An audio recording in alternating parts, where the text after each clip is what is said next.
buenas tardes, bienvenidos a la UNAM Responde, este espacio informativo de TV UNAM, donde día con día abordamos temas que nos tocan sí como universitarios, pero también como sociedad. Y esta tarde en la entrevista hablaremos sobre un tema vigente, importantísimo, sensible, necesario, que es el de las universidades como semilleros de paz. Además, les platicaremos de un par de iniciativas para fomentar el gusto por la música y por la lectura a edades muy tempranas. Es jueves, tenemos armonía digestiva y mucho más. Quédense con nosotros que ya comenzamos.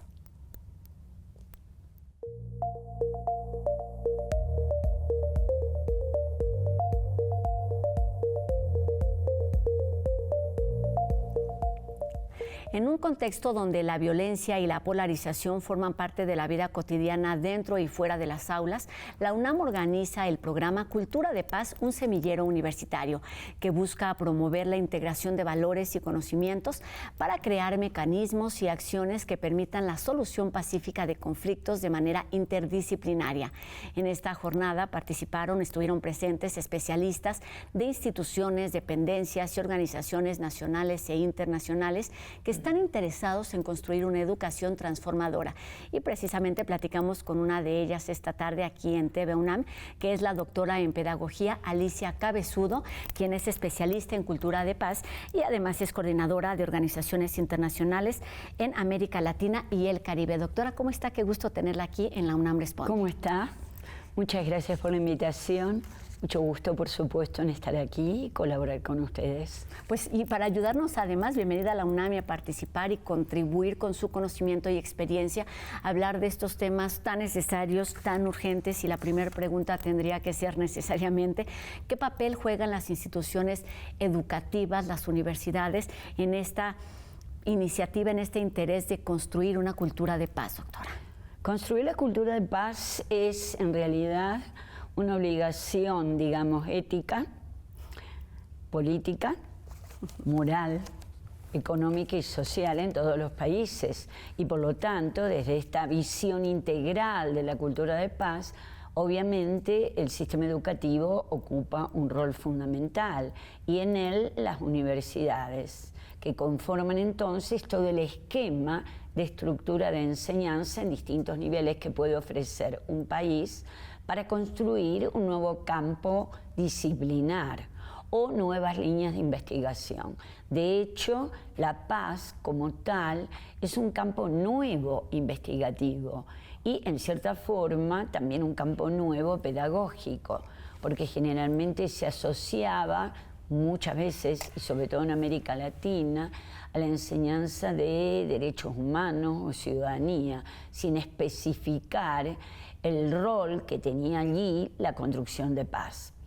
Hoy la realidad del mundo lo hace no solo necesario, sino urgente, como bien sabemos, y también la realidad en América Latina. Por lo tanto, constituye una obligación por parte de los gobiernos y por parte de las instituciones educativas de todos los niveles, realmente desarrollar y ampliar el concepto y pedagogizarlo, es decir, llevarlo al proceso de enseñanza-aprendizaje. Dice varios puntos interesantes, pero quisiera detenerme primero en cómo definir, cómo entender en dónde estamos parados cuando hablábamos justo o tenemos un concepto de guerra y de paz que no aplica necesariamente a las realidades contemporáneas del mundo entero, pero en particular de América Latina, cuando no estamos hablando justo de conflictos armados, pero sí de realidades, de desigualdades que llevan y que obligan a pensar en esta construcción y en esta alternativa, doctora. Sí, la concepción habitual de paz, y que generalmente es la que responde la población, especializada o no en el tema, es que es lo opuesto a violencia o lo opuesto a guerra. Esta concepción, si bien es real, no es suficiente, es absolutamente limitada. Porque en realidad la paz se construye, en primer lugar, en múltiples lugares, y no solamente en los lugares de escenarios armados o de guerras concretas. Es decir, es necesario construir relaciones, ¿no es cierto?, armoniosas en todos los ámbitos, en donde la guerra y el conflicto armado es un ámbito específico, algunos consideran extremo de la violencia, pero desde esa perspectiva, paz la debemos construir en la escuela, en el hogar, en la calle, en el lugar de trabajo, en la oficina, en el banco, en las universidades. Claro. Y de esta manera instrumentarme con un tipo de construcción y formación que me dé instrumentos para ello. El tema es que nosotros conocemos muy bien, en cierta forma, y lo voy a decir en forma dura, cómo violentarnos, es decir, cómo responder en forma agresiva o bélica, en el sentido de guerra, pero no estamos instrumentados por el sistema educativo, inclusive el no formal, en elementos, en herramientas que nos faciliten otro tipo de relación, que no sea una respuesta agresiva o bélica, sino una respuesta constructiva y transformadora, que hace entonces a la cultura de paz. Claro, y partiendo y entendiendo entonces este contexto, le pregunto acerca de esta iniciativa, este programa que se dio a conocer el día de ayer, Cultura de Paz, un semillero universitario que tuvo lugar en la UNAM, pero en donde están presentes los intereses, las inquietudes y también el compromiso y la corresponsabilidad de diferentes instituciones.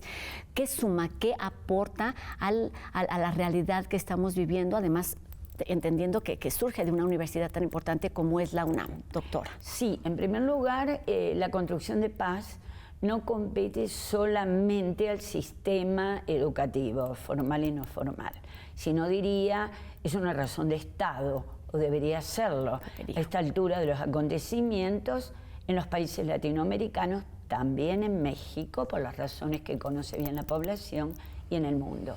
Y en segundo lugar, no es un eje disciplinar que ocupa un solo tipo de funcionario o especialista. Y esto también creo que es importante recalcarlo. La población supone que paz hace el ejército o la policía. Entonces confunde paz con seguridad y con seguridad armada, con lo cual es más peligroso aún, ¿no? Sí, claro. Es decir, o la gente piensa que paz es realmente que haya más patrulleros en el barrio, más policías, mejores tipos de vigilancia, ¿no es cierto? O una construcción de tipo, pues, defensiva ante los problemas. Es decir, en realidad la construcción debe ser modificando el sistema relacional, transformando este sistema, si es necesario, pero para ello instrumentando, lo que nosotros decimos en pedagogía, una caja de herramientas que debo aprender, como si fuera, tengo un compañero uruguayo que dice alfabetizar en cultura de paz, como enseñar a leer y escribir, claro. Digamos, las herramientas, como aprendemos a los 6 años, 7 años, pues desde muy chicos, que sea un campo que aprendamos formas de vincularnos, formas de relacionarlos, mediar ante los conflictos, transformarlos, hablar y dialogar, que es uno de los instrumentos fundamentales en cultura de paz. Y dialogar con aquel que es diferente o que piensa diferente, no con aquellos que son como principalmente, yo, que es relativamente fácil, sí. ¿No es cierto? Hablar con los amigos es fácil, hablar con quienes no nos llevamos bien no es tan fácil. Y debemos hacerlo permanentemente y debemos aprenderlo. ¿Cómo se crean estos instrumentos? ¿Cómo se crean estas herramientas? ¿A partir de qué valores, de qué conceptos para lograr justo esta unidad? Porque estamos hablando, doctora, en este sentido de dos cosas distintas a las que usted se ha referido, de la corresponsabilidad colectiva, digamos, pero del compromiso individual, porque es en el individuo donde, lo escuché en alguna conferencia, donde se puede crear el conflicto, pero también donde se puede construir la paz. Sí, es verdad que es en el individuo donde se origina o se construye, pero debemos recordar que los individuos están inmersos en una sociedad dada.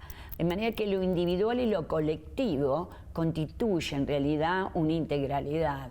Yo aprendo, no en forma individual, o en todo caso aprendo con los otros, de los otros y desde los otros. ¿Es cierto? Es decir, no hay una postura absolutamente única. Ni siquiera si usted estuviera encerrado 5 años en un laboratorio aprendiendo un sistema, usted está aprendiendo sola, porque está primero sabiendo todo lo que sabían los demás para que yo esté en ese laboratorio. Y en segundo lugar, leyendo, estudiando teorías, etc. Y en el caso que no me vinculara. Es decir, que la construcción de la paz es una construcción social y colectiva, donde el individuo recibe esa construcción, se reconstruye, devuelve nuevamente a lo colectivo, reconstruido en una especie de ómosis, ¿no es cierto?, entre aquello que es social e individual. Entonces, el sistema debe tener en cuenta esto, es decir, no pensamos en monjes budistas aislados, claro, pensando en la paz, ¿no es cierto?, y de cómo llegamos a Elia y cómo yo me hago mejor y entonces salgo al exterior. Una vieja discusión que tenemos los cientistas de paz con algunas religiones. Es decir, bueno, es relativa el impacto que puede tener el monje budista rezando durante 30 años por la paz. Es decir, nosotros preferimos monjes budistas saliendo por la calle, no solo tocando panderetas, sino aparte, construyendo y reconstruyendo socialmente mediante proyectos. Es decir, primero, la idea de lo individual y colectivo como absolutamente integral. Y segundo, el hecho de que, una vez convencido de ello o instrumentado con ello, construir proyectos de ejecución.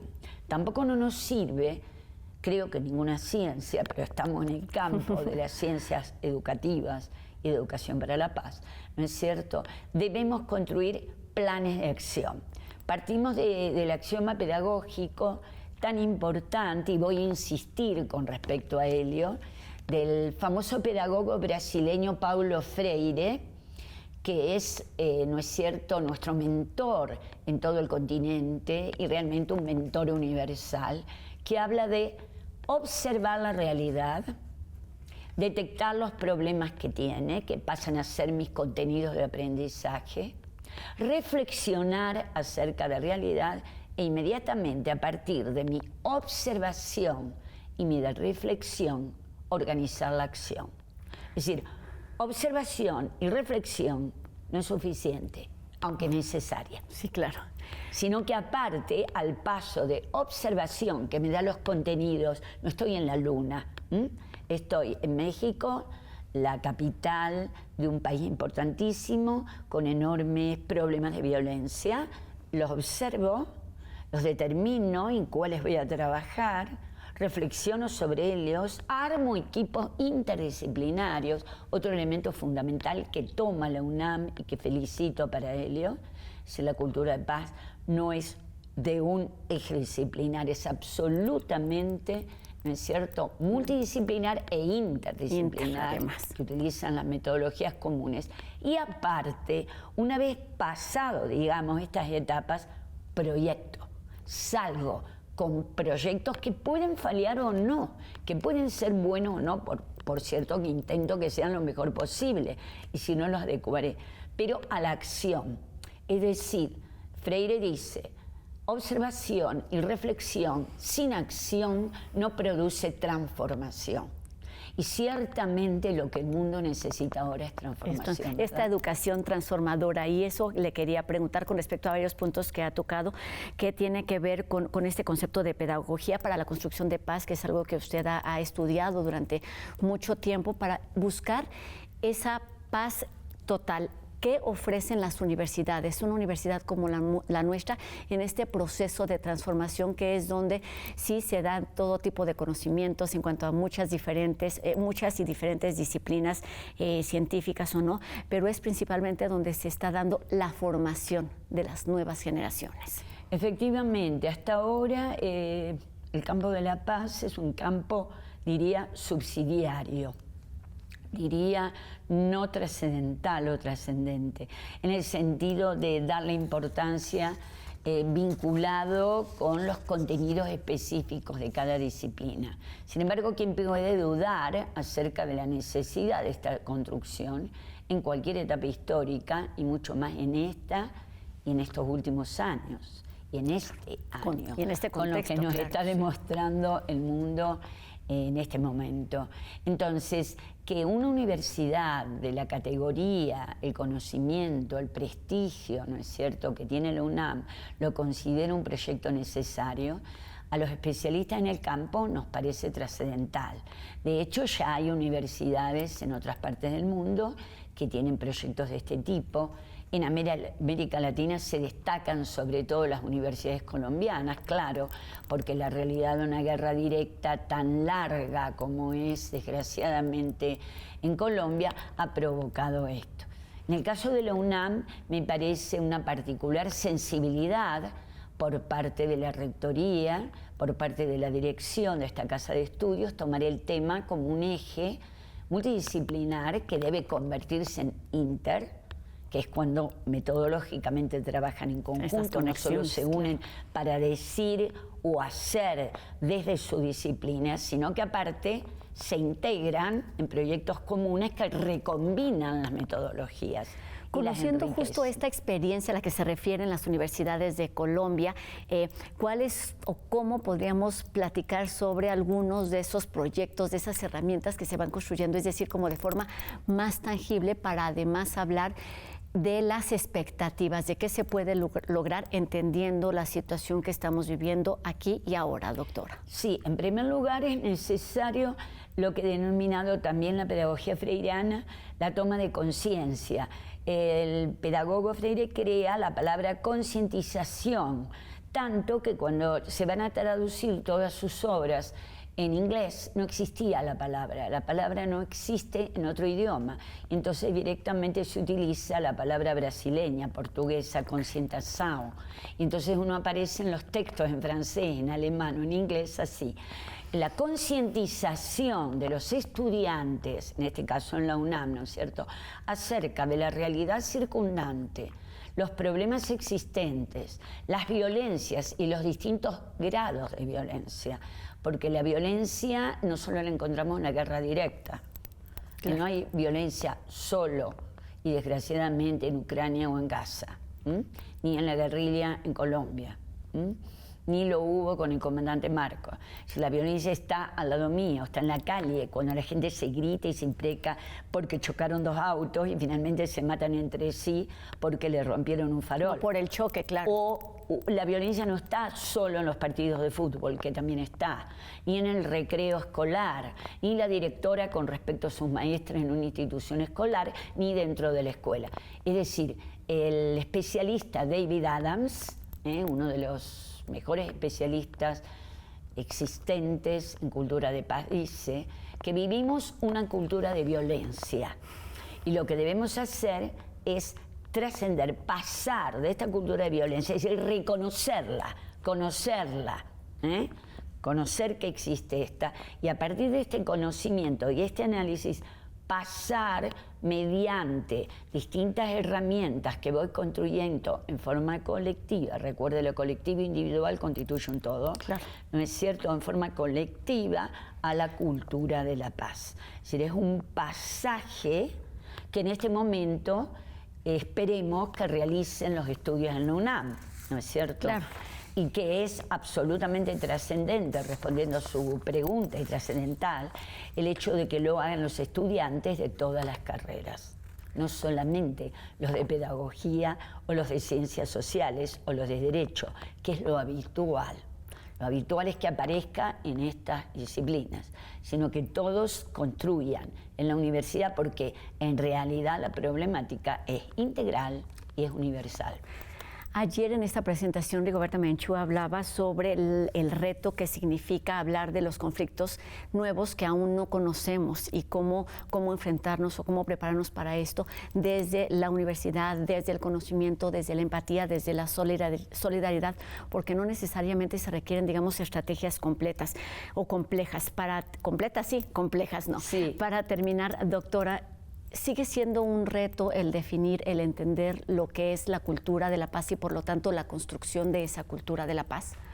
Absolutamente es un reto, señorita, porque la sociedad considera que hablar de cultura de paz es hablar de paz únicamente, en primer lugar, y es hablar de no guerra, no violencia. Y el término cultura de paz implica gran cantidad de elementos. Implica trabajar los derechos humanos como necesidad, implica trabajar la justicia y la justicia social, porque si no hay justicia no hay paz, si no hay respeto por los derechos humanos de toda una población, en el caso de un Estado-nación, no hay paz. Implica trabajar los temas de género, feminidades y masculinidades, implica hablar de la cuestión socioeconómica en un país, porque, como bien decimos, aún mayor diferencia en adquisición económica, en términos, ¿no es cierto?, de algunos ejes de pensamiento, clases sociales. Cuanto más diferencias económicos, sociales y educativas encontremos en una sociedad, que en América Latina es el continente que más lo tiene, claro, más que África, aunque nosotros creamos que no. En cuanto esta brecha siga existiendo, aquí están las principales causas de la violencia. De manera que cuando no se salve esa brecha, que no se intente acercar los extremos de la brecha, usted continuará generando violencias. Y hablamos no de violencia en singular, sino en plural, que significa en todos los ámbitos, como lo he determinado. Claro. Entonces, tenemos que terminar, o debería retrabajarse, las causas de las violencias para posibilitar la construcción de las paces en los distintos espacios. Claro, si estamos hablando de violencias, hablaremos de paces, que es algo en lo que comienza o se ha estado trabajando ya en nuestra universidad y en otras partes de Latinoamérica. Y no solo en el sistema educativo. Claro. De hecho, que lo haga el sistema educativo no solo es necesario, sino que lo debemos exigir. Claro, y en este caso lo tenemos. Hablemos de estas corresponsabilidades y del trabajo que ya se comenzó a hacer, aunque quede mucho por avanzar en este tema. Qué gusto haberla tenido aquí por estos conceptos, por estos comentarios, que por supuesto son una luz como guía para los individuos, pero también para la sociedad, de lo que podemos y de lo que debemos entender en el contexto en el que vivimos. Doctora Alicia Cabezudo, especialista en cultura de paz. Bienvenida siempre a La UNAM Responde y a TV UNAM. Muchas gracias. Gracias. Y bueno, ahora les platico de Tus Peluches Cuentan, una iniciativa lúdica que invita a los más pequeños a entrar en diálogo con los libros y a participar en este concurso de Universo de Letras que está dirigido a niños y a niñas de entre 6 y 12 años. La dinámica es muy sencilla: grabar un video de 2 minutos en el que sus juguetes o peluches recomienden algún libro. Se trata de una invitación a explorar la lectura desde la creatividad y el juego, y la convocatoria cierra este 21 de junio. Sean pues parte de esta iniciativa que celebra los primeros 10 años de Universo de Letras. Esta tarde en Armonía Digestiva, la nutrióloga Gaby Morales nos cuenta sobre esos probióticos específicos que ayudan a tener un equilibrio intestinal. Escuchemos.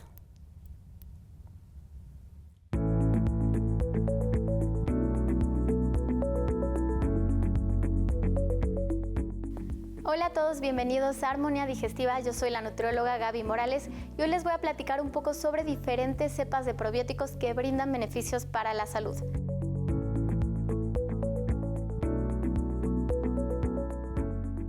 Número 1, Lactobacillus rhamnosus GG. Se ha encontrado que esta cepa es eficaz en el tratamiento y prevención de la diarrea asociada a antibióticos, así como en la reducción de los síntomas del síndrome de intestino irritable y la enfermedad inflamatoria intestinal. También se ha investigado su papel en la prevención de infecciones del tracto urinario y el tratamiento de la dermatitis atópica en niños. Número 2, Bifidobacterium lactis. Se ha demostrado que ayuda a aliviar los síntomas del estreñimiento, reduce la duración de los resfriados, las infecciones respiratorias y mejora la respuesta inmunitaria del cuerpo. Número 3, Lactobacillus acidophilus. Esta es una de las cepas más estudiadas. Se ha encontrado que es útil en el tratamiento y prevención de la diarrea asociada a antibióticos, así como en el alivio de los síntomas del síndrome de intestino irritable y la enfermedad inflamatoria intestinal. También se ha investigado su papel en la prevención de infecciones del tracto urinario y la reducción del colesterol. Por último, Saccharomyces boulardii. Aunque técnicamente es una levadura y no una bacteria, se ha demostrado que también es eficaz en el tratamiento y prevención de la diarrea asociada a antibióticos, así como en el alivio de los síntomas de la enfermedad inflamatoria intestinal y la prevención de infecciones por la bacteria Clostridium difficile. Es importante tener en cuenta que la efectividad de un probiótico puede variar por diferentes factores. Si estás considerando tomar probióticos para mejorar tu salud, es recomendable hablar con un profesional de la salud. Si quieres saber más de este tema, me puedes encontrar en redes sociales, Instagram o TikTok como Nutgaby Morales.